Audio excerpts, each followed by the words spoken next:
Subscribe to Color Frames. ప్రస్తుత cricket ప్రపంచంలో అత్యుత్తమ ఆటగాళ్ళు king Virat Kohli, hit man Rohit Sharma. వీరి విషయంలో ఫామ్ అనేది ఉదయం వేళ వచ్చే మంచు లాంటిది, త్వరగానే సమసిపోతుంది. ఇద్దరు నాణ్యమైన క్రికెటర్స్, క్లాస్ ఆటతీరుతో క్రికెట్ పై తమ ముద్ర వేశారు. వయసు పెరిగే కొద్దీ వీరు మరింత ఫిట్ గా తయారవుతున్నారు. 3 ఫార్మెట్లలో అత్యుత్తమంగా రాణించగల సత్తా వీరి సొంతం.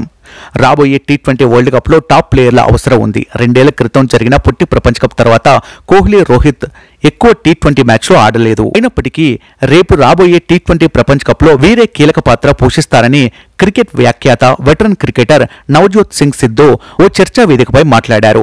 నేను క్రికెట్ తో టచ్ లో లేనప్పటికీ నిశితంగా పరిశీలిస్తున్నానని, గత వన్డే ప్రపంచ కప్ లో ఇండియా అద్భుతంగా ఆడిందని, ఒకే ఒక్క బ్యాట్ గేమ్ తో టైటిల్ ను కోల్పోయారని, మన క్రికెట్ వ్యవస్థ బలంగా ఉండటం వల్లే భారత్ సుదీర్ఘకాలం క్రికెట్ పై ఆధిపత్యం చెలాయిస్తుందని, హార్దిక్ పాండ్యా ఇండియా కెప్టెన్ అయ్యే అవకాశాలున్నాయని సిద్ధు వ్యాఖ్యానించాడు.